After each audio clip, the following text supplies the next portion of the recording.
Pemirsa, kenaikan harga BBM non-subsidi Pertamax hingga kini masih berdampak. Mulai dari SPBU yang kehabisan stok hingga antre panjang pemotor yang beralih ke Pertalite.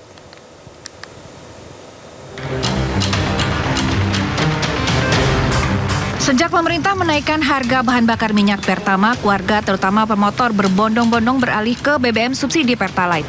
Akibatnya persediaan Pertalite di sejumlah SPBU kosong. Pemotor terpaksa berputar arah dan batal membeli BBM lantaran SPBU di Kalimalang, Jatinegara, Jakarta Timur kehabisan stok. Gimana ya? Ya kita kesulitan aja, Bang. Soalnya kan sehari-hari kita kan mengendarai motor ya, bensin. Di Mandailing, Natal, Sumatera Utara, petugas SPBU kewalahan melayani membludaknya pemotor yang beralih ke Pertalite. Mereka rela mengantri lama demi tangki kendaraan bisa terisi BBM yang lebih terjangkau. Namun, waktu yang dihabiskan untuk antre Pertalite harus dibayar mahal, diantaranya bagi sopir angkot karena mereka kehilangan pelanggan. Bang, kalau macam kami waktu udah terpotong bang kan, kita setoran sama toke nggak dapat. Aktivitas artinya terganggu ya? Iya bang. Menanggapi kegaduhan di masyarakat, pemerintah melalui Kementerian ESDM menyatakan saat ini sedang menyiapkan langkah-langkah untuk menjaga ketahanan energi nasional sekaligus mempertahankan daya beli masyarakat. Pemerintah lagi sedang menggodok hal-hal yang terkait dengan menjaga daya beli masyarakat. Makanya kita untuk menjaga daya beli masyarakat, terutama kepada BBM subsidi sama sekali tidak kita naikkan. Kenaikan harga BBM non-subsidi dikeluhkan masyarakat. Terlebih, kenaikan harga bahan bakar juga dibarengi dengan kenaikan harga-harga kebutuhan pokok di pasaran.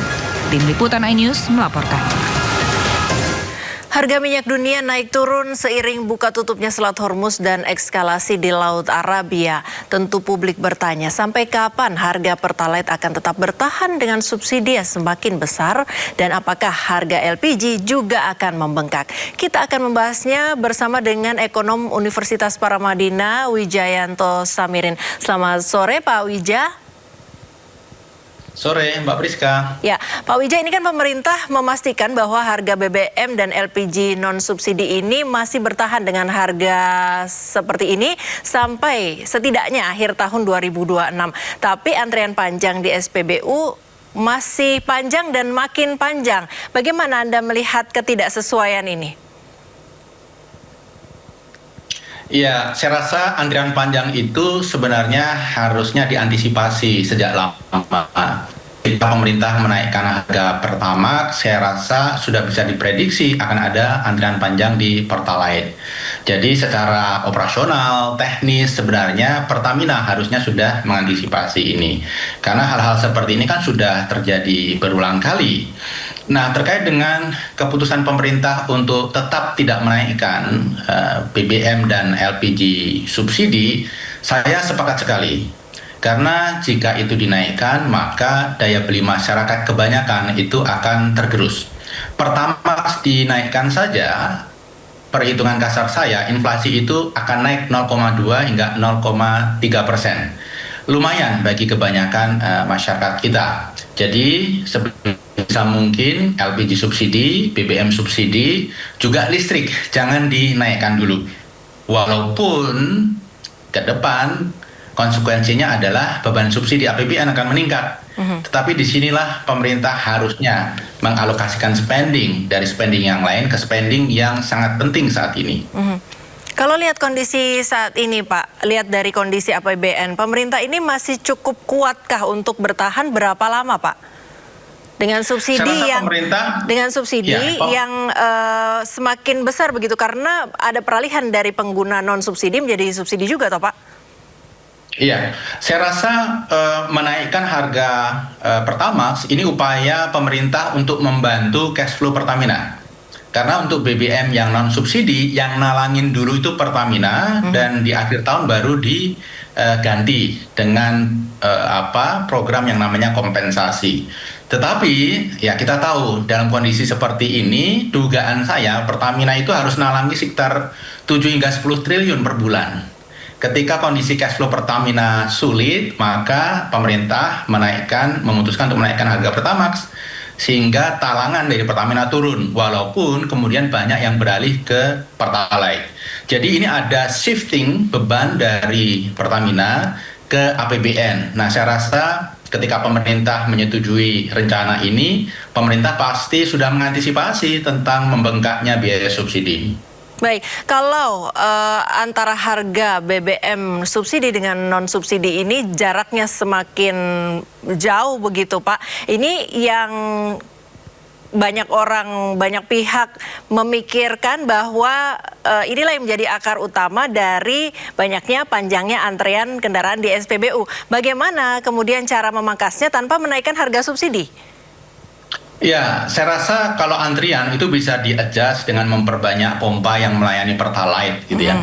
Tetapi menurut saya tantangan terbesar adalah karena disparitas harga yang lebar itu mendorong orang untuk melakukan upaya-upaya manipulasi yang tidak berhak Pertalite membeli Pertalite.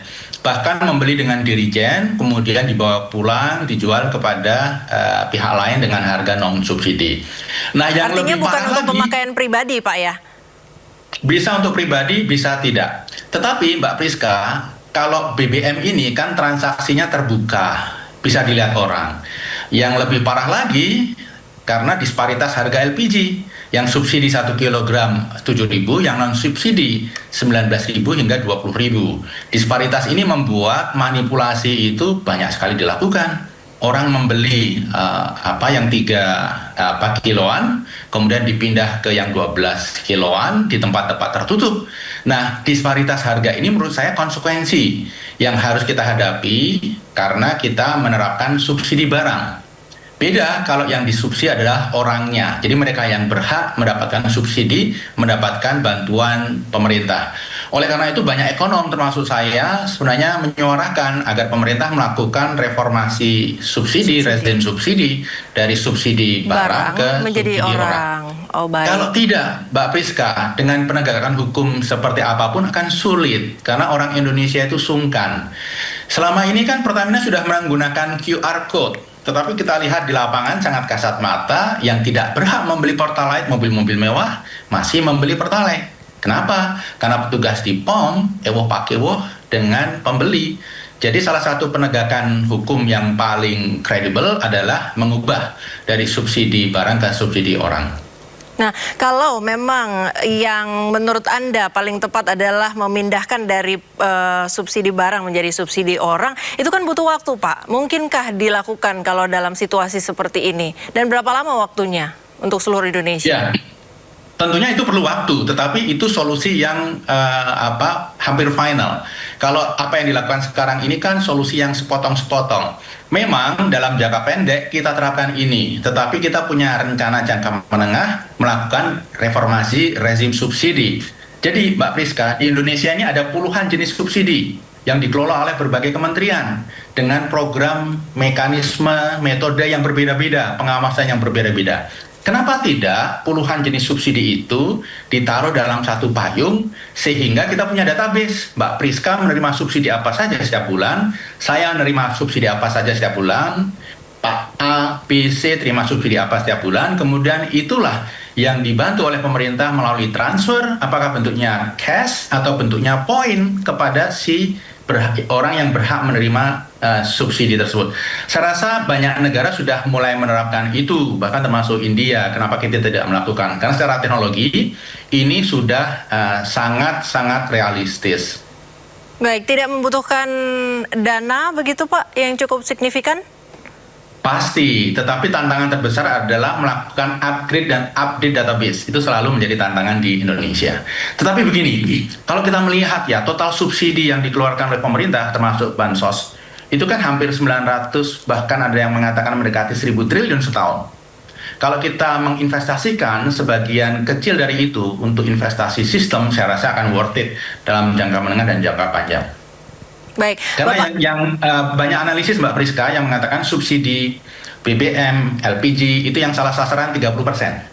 Ya, dalam kondisi saat ini Pak, ada wacana untuk pembatasan pembelian ini berdasarkan kriteria kendaraan atau NIK begitu. Nah, secara ekonomi makro, apakah sistem kontrol digital ini benar-benar bisa menekan biaya subsidi? Sebelum mungkin perubahan yang Anda pikir ideal atau Anda sarankan untuk menjadi yang ideal itu berjalan? Ya, dengan penerapan itu saya rasa ada deterrent effect. Jadi mereka yang mau coba-coba karena ada kerumitan-kerumitan tertentu, mereka kemudian deter themselves, menahan untuk tidak melakukan.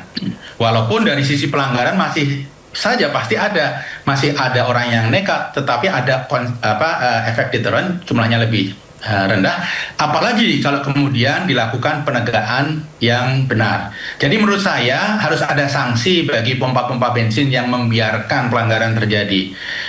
Tidak perlu pengawasan 100% 24 jam sehari, tetapi barangkali random sampling, menggunakan mystery gas dan lain sebagainya. Saya rasa ada taktik-taktik yang secara statistik itu bisa diandalkan untuk menghindari subsidi yang tidak tepat sasaran. Bapak, kalau bicara tentang harga BBM yang naik berkaitan dengan kondisi geopolitik, ini jika harga minyak dunia kembali melonjak tajam, seberapa besar bahayanya terhadap pembengkakan subsidi? Kalau berlanjut begitu, Pak? Ya, saya rasa harga minyak akan tetap di atas 90, tetapi barangkali tidak akan tembus 100. Kenapa? Karena Trump akan menjaga ini supaya tidak mengganggu elektabilitas Republikan. November nanti kan ada pemilu sela. Jadi mereka juga tidak ingin, Trump tidak ingin, Republikan tidak ingin harga BBM tinggi sekali di Amerika, sehingga mereka kalah. Dampak bagi defisit APBN saya rasa akan luar biasa. Karena asumsinya kan 70. Kemudian sekarang harga rata-rata sudah 92-95. Setiap naik 1 US dollar itu defisit membengkak hingga 8 triliun setahun. Itu baru dalam US dollar ya. Kalau US dollarnya menguat terhadap rupiah, nah kita kalikan lagi dengan faktor depresiasi rupiah. Jadi luar biasa besar. Tapi Mbak Priska, pemerintah tidak punya pilihan. Pada saat daya beli masyarakat sedang rendah, sedang drop, ya hal-hal seperti ini harus dipertahankan. Karena BBM ini adalah sesuatu yang sangat signifikan, sensitif. Tidak hanya dampak terhadap inflasi, tapi makna simbolisnya, Mbak. Baik, kalau jalan yang ditempuh oleh pemerintah menutupi selisih subsidi ini dengan memilih opsi efisiensi belanja kementerian, bagaimana Pak? Itu pilihan yang paling tepat, dan itu yang ditunggu oleh masyarakat. Program-program seperti MBG, KDMP, belanja alutsista, saya pikir kalau pemerintah mengumumkan itu, ini ditunda supaya masyarakat bisa mengakses BBM dengan harga terjangkau. Masyarakat akan sangat mengapresiasi, dan ini akan merupakan pesan yang bagus sekali, karena selama ini kan pemerintah dianggap oleh sebagian kalangan kurang peka terhadap situasi yang dirasakan oleh masyarakat. Baik, tapi mungkinkah efisiensi di kementerian ini dilakukan lagi mengingat sudah dilakukan sebelumnya besar-besaran? Jadi tergantung, masih ada program-program misalnya ya, efisiensi di Kementerian Pendidikan, MBG itu kan di bawah Kementerian Pendidikan. Dan anggarannya dimasukkan di situ. Jadi yang kita sasar programnya, jangan kementeriannya. Program-program tertentu di bawah kementerian yang big ticket item itu yang menjadi target. Kalau hanya memangkas biaya perjalanan dinas, memangkas biaya meeting segala macam, tidak signifikan, Bapak ya. Apalagi begini Mbak Priska, dalam kesempatan ini saya juga ingin share. Kuartal ketiga nanti akan ada banyak Pemda yang mengalami defisit fiskal tidak bisa beroperasi. Mereka butuh bantuan dari pusat. Sehingga efisiensi itu perlu dilakukan seawal mungkin untuk mengantisipasi apa yang terjadi di kuartal 3 nanti. Ya, melihat dari langkah-langkah pemerintah saat ini, mungkinkah itu terjadi, Pak? Kita dorong terus. Tapi kalau kita belajar ya, dari awal tahun ini hingga saat ini, pemerintah ada kecenderungan denial, ada kecenderungan sense of crisis-nya kurang menonjol, ada kecenderungan telat memberi respon. Nah, saya rasa ini jangan sampai terjadi. Makanya kita suarakan terus masukan kepada pemerintah. Baik, terkait harga BBM lagi, Bapak, ini seberapa besar korelasi antara kenaikan harga energi dunia dengan inflasi harga pangan di dalam negeri? Mengingat biaya logistik nasional ini tergantung pada BBM juga untuk distribusinya, Pak. Oh sangat, karena BBM ini kan larinya kemana-mana, ke biaya transportasi, biaya logistik, kemudian biaya produksi. Karena jangan salah, petrochemical itu mayoritas juga berbahan baku minyak bumi. Dan ini menjadi plastik, menjadi pupuk, menjadi tekstil, dan lain sebagainya. Jadi ini akan dirasakan kenaikannya oleh banyak kalangan, hampir seluruh masyarakat Indonesia. Dan begini Mbak, karena kenaikan minyak menimbulkan pelemahan rupiah, pemerintah BI meningkatkan BI rate, kredit bunganya naik. Jadi akhirnya masyarakat juga akan kena tambahan beban. berupa cicilan-cicilan yang meningkat. Jadi dalam konteks ini pemerintah harus berusaha maksimal mungkin untuk menekan inflasi, menekan biaya hidup masyarakat yang sekarang ini sedang tersosial. Baik Pak, kalau LPG 3 kg Pak, ketergantungan impor kita kan masih tinggi Pak. Kalau harga LPG dunia ikut melonjak akibat tensi geopolitik, strategi apa yang paling efektif untuk menekan beban subsidi LPG tanpa harus mencabut subsidi bagi masyarakat? Saya rasa karena masyarakat kita sudah quote-unquote sangat tergantung pada LPG, tidak punya pilihan lain, jadi ya memang mau tidak mau harus dilakukan subsidi ini, berapapun biayanya. Karena begini, masyarakat miskin pun sekarang sudah pakai LPG. Sekarang 100%, hampir 100% masyarakat kita pakai LPG. Yang pakai kompor listrik masih sangat jarang. Yang pakai kompor minyak tanah sudah tidak ada lagi. Kembali ke kayu bakar tidak mungkin. Jadi itu harus tetap dilakukan. Tetapi begini Mbak, saya mengusulkan subsidi yang adaptif. Jadi Mbak bisa bayangkan Mbak Priska, sejak tahun 2007 LPG subsidi itu tidak pernah naik, 7.000 terus. Yeah. Nah subsidi yang adaptif ini adalah subsidi yang harganya naik mengikuti inflasi. Saya rasa itu fair bagi masyarakat dan fair juga bagi pemerintah. Karena kalau tidak dilakukan seperti itu ya yang terjadi seperti sekarang, harga internasional. Perbedaan harganya terlalu menonjol Pak ya? Ya. Harga internasional 20.000, harga subsidi 7.000, gapnya jauh sekali. Ini mendorong orang untuk melakukan manipulasi. Baik, kita akan lanjutkan sesi dialog. Bapak, mohon ditahan sebentar. Kita simak informasi yang satu ini dulu mengenai pemerintah yang akan mempercepat program peralihan penggunaan liquid petroleum gas ke compressed natural gas sebagai bagian dari upaya diversifikasi energi nasional.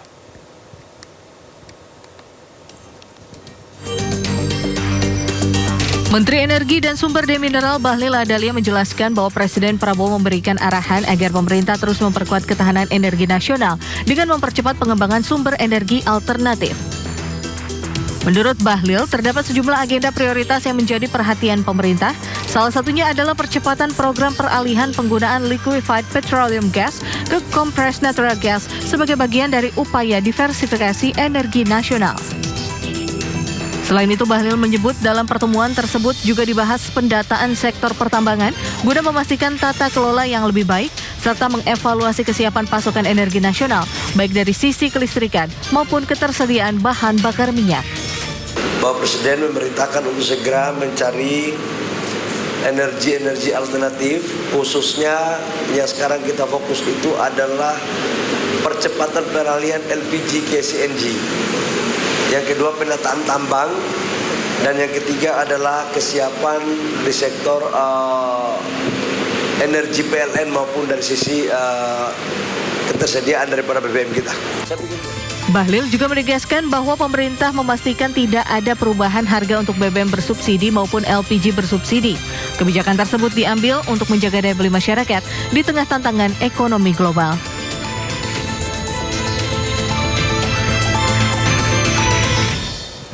Ya, Pak Wija, terkait dengan rencana perpindahan dari LPG ke CNG ini peralihan sebagian begitu untuk diversifikasi, bagaimana menurut Bapak?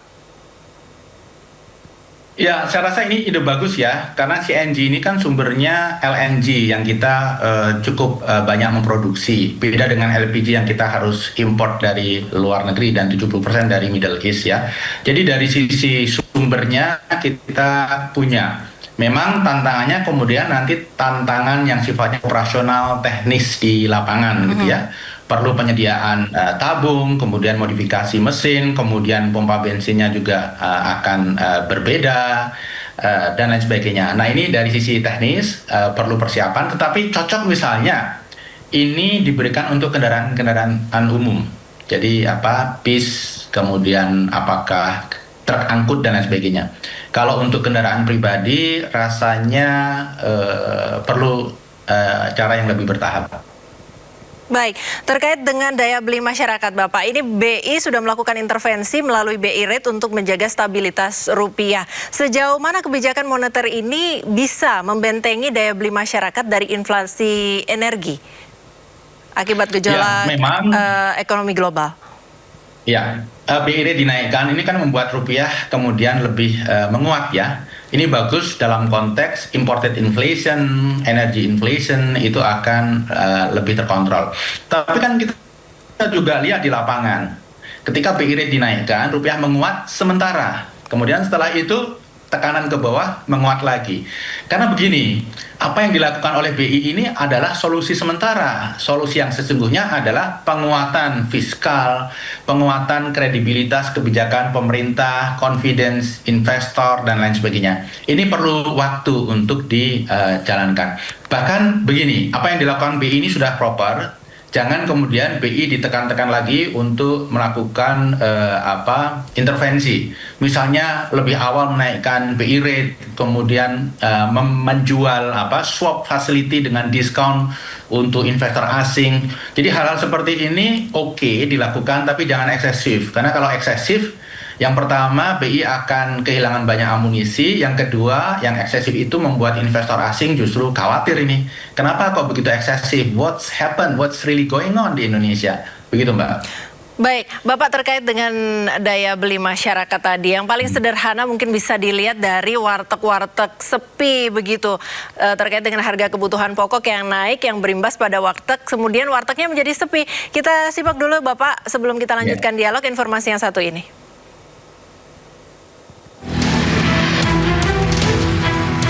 Sudah sebulan lebih warteg yang buka 24 jam di Tangerang Selatan, Banten ini sepi pembeli. Pemilik warteg Ipin Budi Syarifuddin mengakui pelanggan warteg makin berkurang.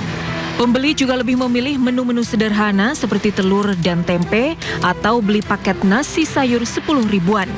Sementara untuk menu ikan dan ayam seharga 20 ribuan kurang laku.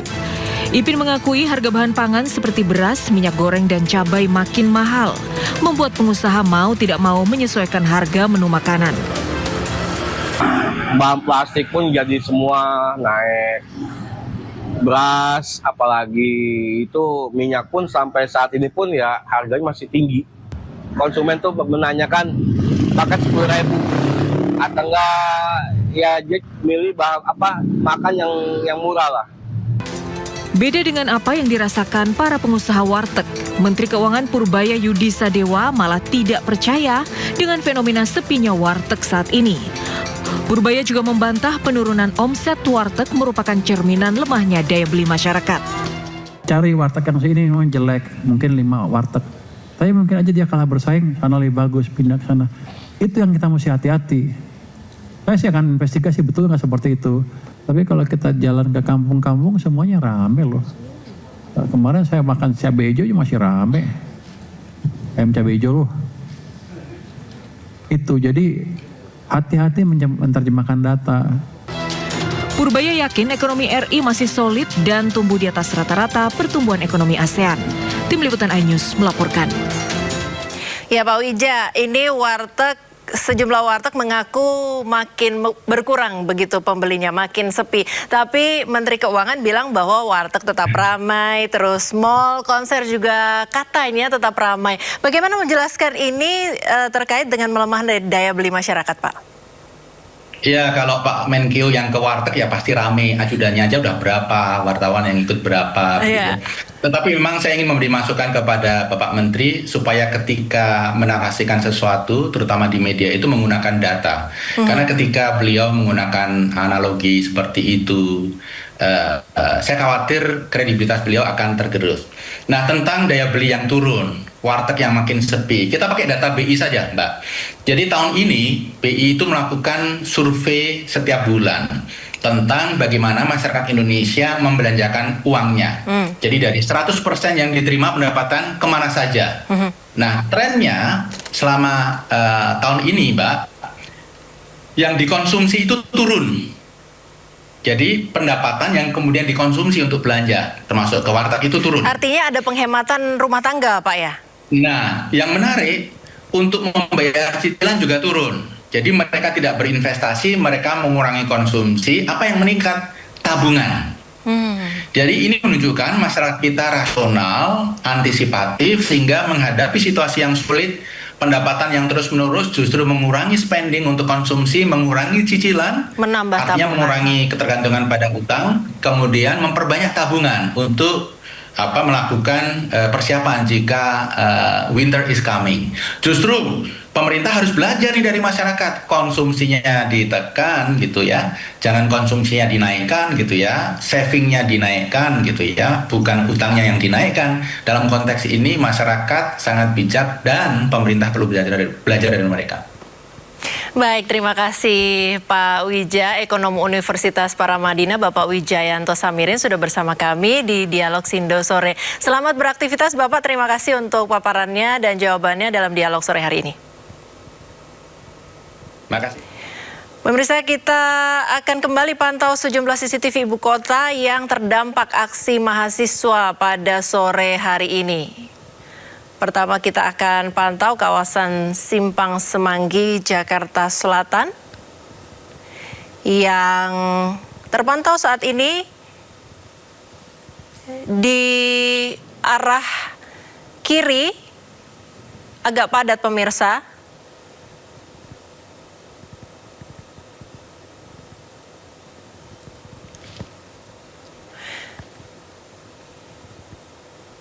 Ya, kemudian di depan gedung DPR MPR Jakarta Pusat, sebelah kanan atas layar pemirsa, tampak cukup sepi, lengang.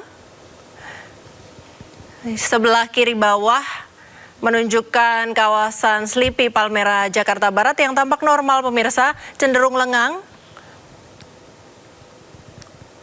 Dan terakhir kita akan pantau JPO Polda Jakarta Selatan di sebelah kanan jalan yang juga tampak lengang sampai jam 5:30 sore hari ini.